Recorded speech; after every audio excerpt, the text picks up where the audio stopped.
तो after that अभी हमने ये सीख लिया कि जो भी हमारे जितने भी ट्रिग्नोमेट्रिक रेशियोज होते हैं वो एंगल के हिसाब से वेरी करते हैं और उनकी वैल्यू अलग अलग क्वाड्रेंट में अलग अलग नेचर है। कोई किसी क्वाड्रेंट में पॉजिटिव है, कोई किसी क्वाड्रेंट में नेगेटिव है।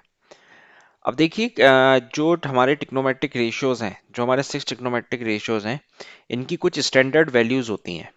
ठीक। स्टैंडर्ड वैल्यूज मतलब कि एग्जाम पॉइंट ऑफ व्यू से देखा जाए तो आपको सारे एंगल्स नहीं पूछे जाते हैं। मतलब सारे एंगल्स इन द सेंस, मान लीजिए अगर साइन थीटा है, अब थीटा को तो आप कुछ भी रखते रहो, तो ऐसे तो आपको इनफाइनाइट वैल्यूज मिल जाएंगी थीटा की। ठीक है। लेकिन एग्जाम पॉइंट ऑफ व्यू से कोई भी कॉम्पिटिटिव एग्जाम्स हो, मैनेजमेंट एग्जाम हो, कैसा भी एग्जाम हो, कुछ स्टैंडर्ड वैल्यूज के अराउंड ही क्वेश्चंस पूछे जाते हैं।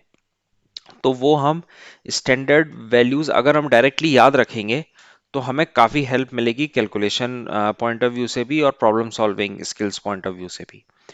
ठीक। और तो मैं आपको एक चार्ट बनवा रहा हूँ। ठीक है। उस चार्ट को आप अपनी कॉपी में, नोटबुक में आप बनाइए मेरे साथ।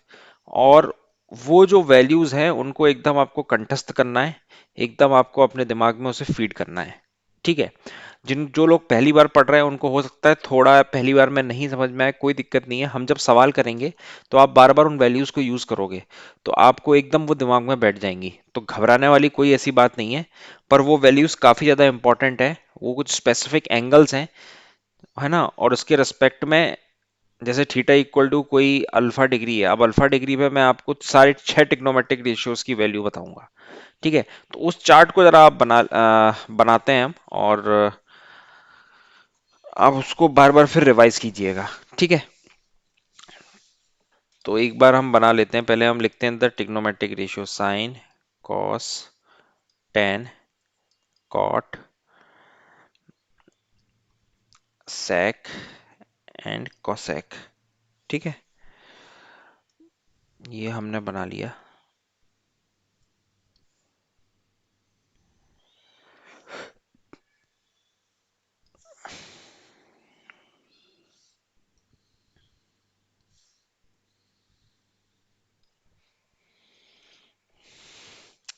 ये हम लिखते हैं 0 डिग्री।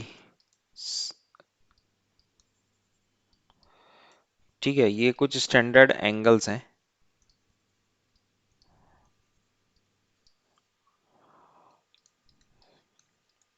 90 डिग्री। इसी के अराउंड हमें घूमना है। ठीक। पार्टीशन क्रिएट कर लेते हैं।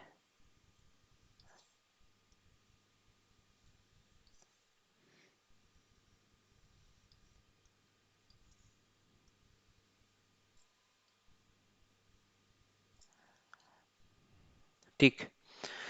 देखिए हम शुरू करते हैं पहले साइन 0 डिग्री। साइन 0 डिग्री की जो वैल्यू होती है वो 0 होती है। ठीक है ना, आप बस नोट डाउन करते चलिए अभी। ठीक। थोड़ा मैं आपको ब्रीफ भी दे दूंगा कि किस तरह से वेरी करते हैं। ग्राफिकल रिप्रेजेंटेशन अगर आपको चाहिए तो थोड़ा और आपको क्लैरिटी मिल जाएगी। अभी आप सीधे इन वैल्यूज को आप याद रखेंगे। साइन 30 डिग्री होता है 1/2। साइन 45 डिग्री होता है 1/√2। साइन 60 डिग्री होता है √3/2। साइन 90 डिग्री होता है 1। ठीक। कॉस 0 डिग्री होता है 1। कॉस 30 डिग्री होता है √3/2। कॉस 45 डिग्री होता है 1/√2। कॉस 60 डिग्री होता है 1/2। कॉस 90 होता है 0। ठीक। टेन 0 डिग्री होता है 0। टेन 30 डिग्री होता है 1/√3। टेन 45 डिग्री होता है 1। टेन 60 डिग्री होता है √3। और टेन 90 होता है नॉट डिफाइंड। Not defined. ठीक। टेन 90 इज नॉट डिफाइंड, जिसको हम आसान भाषा में इन्फिनिटी भी बोल देते हैं। ठीक। पर नॉट डिफाइंड बोलना ज़्यादा बेटर है। कॉट 0 डिग्री होता है नॉट डिफाइंड। कॉट 30 डिग्री होता है √3। आप ऐसे समझ सकते हो कि टेन का उल्टा होगा। टेन का उल्टा यानी कि आप टेन अगर याद है आपको, तो टेन का उल्टा क्या होगा? टेन का उल्टा जैसे 0 डिग्री है तो 1/0 क्या होगा? Not defined. ठीक है। जैसे 1/√3 का उल्टा √3, 1 का उल्टा 1, √3 का उल्टा 1/√3। ठीक है। और 1/ नॉट डिफाइंड यानी 1/इंफिनिटी क्या होता है? 0। ठीक। अब आप सेक की, तो सेक के लिए आप कॉस पे ध्यान दो। कॉस का उल्टा होता है 1। ये हो गया 2/√3। ये हो गया √2, ये हो गया 2, and this become not defined, short में लिख दिया मैंने। कॉसेक के लिए आप साइन पे ध्यान दो, साइन पे ध्यान दो, साइन का उल्टा। तो ये हो गया नॉट डिफाइंड, ये हो गया 2, ये हो गया √2, ये हो गया 2/√3, ये हो गया 1। ठीक है, so this is very important table. ठीक है ना, इसको आप एकदम नोट डाउन कर लीजिए अपनी कॉपी में। और आप देखोगे जब हम सवाल करेंगे प्रीवियस ईयर में जितने भी आए हुए हैं, प्री मेंस जितने भी कॉम्पिटिटिव एग्जाम्स में, सीडीएस हो, एसएससी हो, ठीक है ना, जो भी है रिलेवेंट, तो उसमें आप देखोगे कि इन वैल्यूज का बहुत थॉरली यूज होगा। ठीक, अब थोड़ा सा मैं इसमें एक कुछ ऑब्जर्वेशन है जो अगर आप याद रखते हो तो आपको रिटेन करने में थोड़ी आसानी होगी। पहली चीज आप देखो, साइन पे आप फोकस करो। ठीक, मतलब इस चार्ट को देखते हुए मुझे क्या क्या पैटर्न्स दिख रहे हैं, मैं आपको थोड़ा वो समझाने की कोशिश करता हूँ। आप पहले साइन देखो, और साइन को आप 0 डिग्री से लेके 90 डिग्री पे आप फोकस करो, साइन पे आप फोकस करो। आप देखिए ये जो साइन की वैल्यू है, 0 डिग्री पे 0 थी, 90 डिग्री पे आके ये 1 हो गई, 90 डिग्री पे आके 1 हो गई।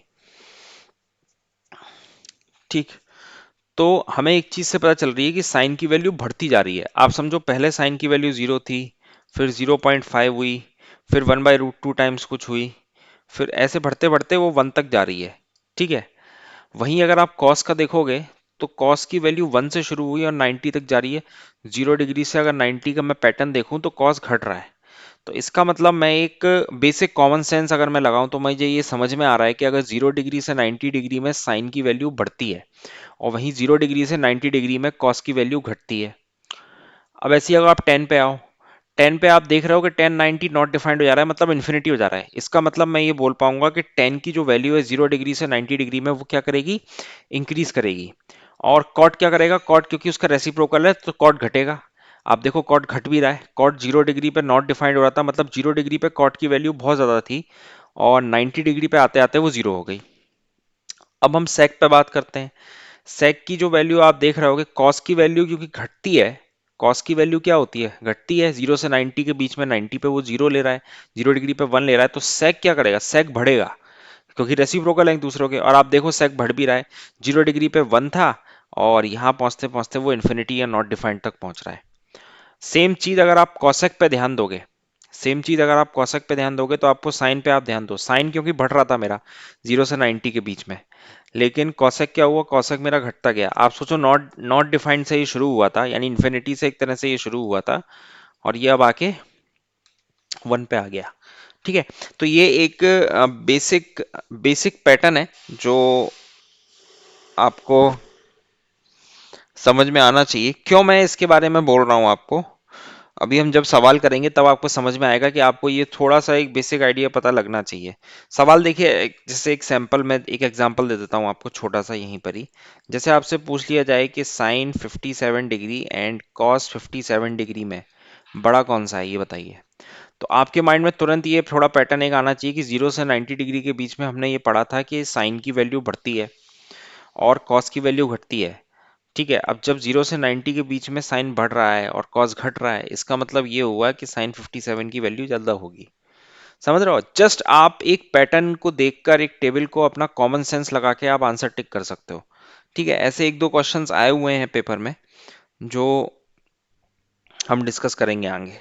ठीक है, तो ये टेबल काफी इंपॉर्टेंट है, इसको आप नोट डाउन कीजिए, इसको आप बार बार इसको रिवाइज कीजिए जिससे कि आपके दिमाग में ये थॉरली बैठ जाए। और स्पेशली जो ऑब्जर्वेशन हमने जनरलाइज एक तरह के ऑब्जर्वेशन इसमें देखे, उसको आप अपनी लैंग्वेज में आप नोट डाउन कर लीजिएगा। ठीक है, thanks for watching the session.